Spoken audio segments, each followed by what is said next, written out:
और ये स्थापित करने में हम लोग कामयाब हुए कि अरविंद केजरीवाल की सरकार भ्रष्टाचारी सरकार है, जो लगातार दिल्ली की जनता को लूट रही है, दिल्ली की जनता को ठग रही है।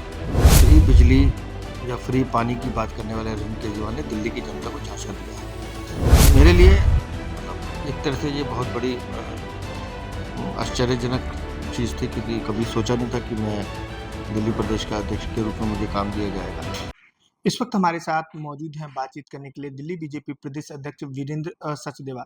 सर, पहले तो बहुत बहुत स्वागत आता है। धन्यवाद। सर, क्या कहेंगे, आप छात्र राजनीति से लेकर यहाँ तक आपने सफर के तय किया, किस तरह का अनुभव रहा है? राजनीति क्षेत्र में काम करना था ऐसा कभी सोचा नहीं, लेकिन संयोग ऐसा बना कि कॉलेज में भी छात्र राजनीति से जुड़े रहे और उसके बाद एक अखबार में नौकरी कर रहे थे। तो हमारे पड़ोस में स्वर्गीय ताराचंद खंडेलवाल रहा करते थे चांदनी चौक में, उनको लोकसभा की टिकट मिली। स्वयं सेवक शुरू से थे, तो लगातार पार्टी की गतिविधियों में रहना होता ही था। तो फिर संयोग से उसमें पार्टी में जुड़ गए और लगातार तब से वो यात्रा जो शुरू हुई है वो आज अनवरत जारी है, काम कर रहे हैं। कहा जाता है साल 1988 में आपने सक्रिय राजनीति में कदम रखा था, तमाम पद आप पर रहे, जिला अध्यक्ष की बात करें, मंडल अध्यक्ष।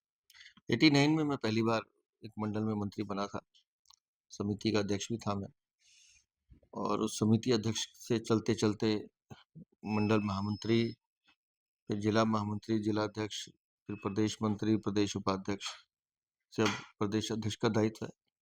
हमारे यहाँ दायित्व बदलते रहते हैं, लेकिन कार्यकर्ता का जो मूल भाव है वो कार्यकर्ता के मन में रहता है, और उस कार्यकर्ता की तरह ही हम सबको काम करना होता है।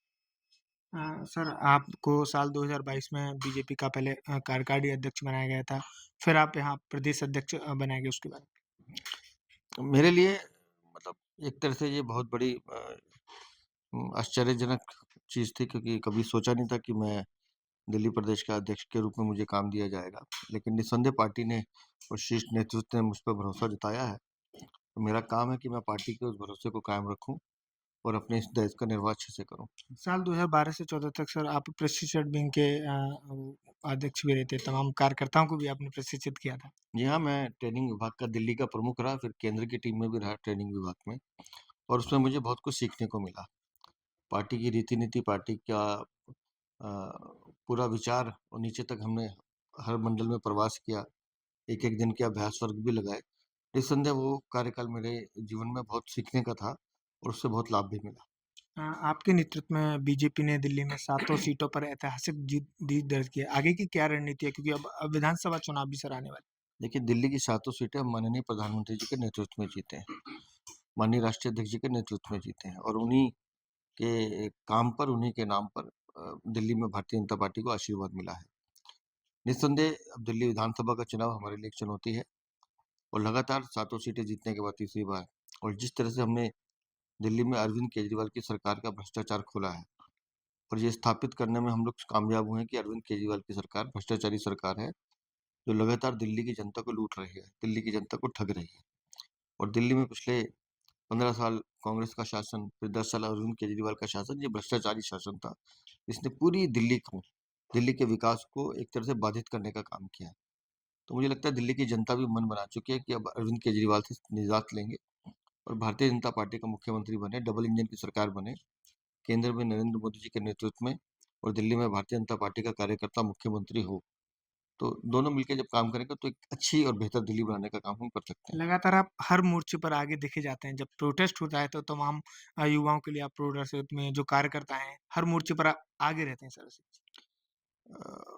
दायित्व है अध्यक्ष का, और हमको खुद कार्यकर्ताओं के सामने एक तरह से मिसाल देनी होती है।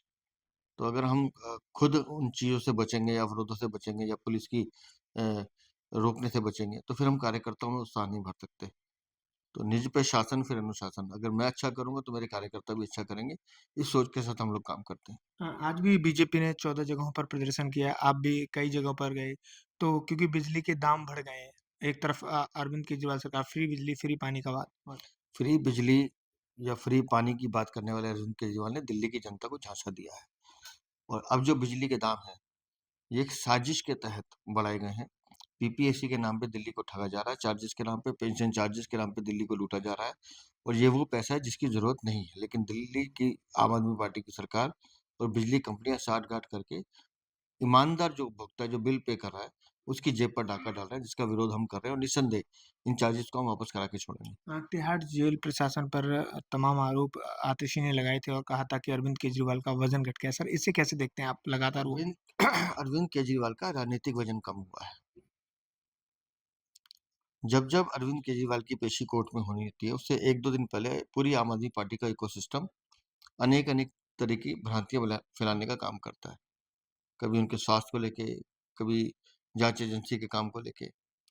माननीय सुप्रीम कोर्ट की निगरानी में डॉक्टर्स का एक पैनल एम्स हॉस्पिटल का लगातार उनकी निगरानी कर रहा है। वो जो दवाइयाँ खा रहे हैं, वो भी डॉक्टर्स की निगरानी में खा रहे हैं। अरविंद केजरीवाल को घर का खाना मिल रहा है खाने के लिए। लगातार उनको सुबह और शाम घर का खाना आता है खाने के लिए। तो वज़न कम होने वाली जो बातें हैं वो बेबुनियाद है। मुझे लगता है कि अरविंद केजरीवाल खुद लो डाइट ले रहे हैं ताकि किसी तरह से वो सुर्खियों में रह सकें। लेकिन डॉक्टर की निगरानी में मुझे लगता है सब चीज़ें ठीक होंगी। दिल्ली में बीजेपी पूरी तरह से तैयार है सर विधानसभा चुनाव के लिए? निस्संदेह हम दिल्ली में विधानसभा चुनाव के लिए पूरे तैयार हैं और दिल्ली की जनता ने जैसे हमें लोकसभा में आशीर्वाद दिया है, इस बार दिल्ली में ये 26 साल का बनवास खत्म होगा और भारतीय जनता पार्टी का कोई कार्यकर्ता दिल्ली का मुख्यमंत्री बनकर दिल्ली की सेवा करे, दिल्ली का बेटा दिल्ली की सेवा करे, इसको हम सुनिश्चित करेंगे। बहुत-बहुत धन्यवाद। ये थे दिल्ली बीजेपी प्रदेश अध्यक्ष वीरेंद्र सचदेवा। दिल्ली से आदान हिंदी के लिए निखिल कुमार की रिपोर्ट।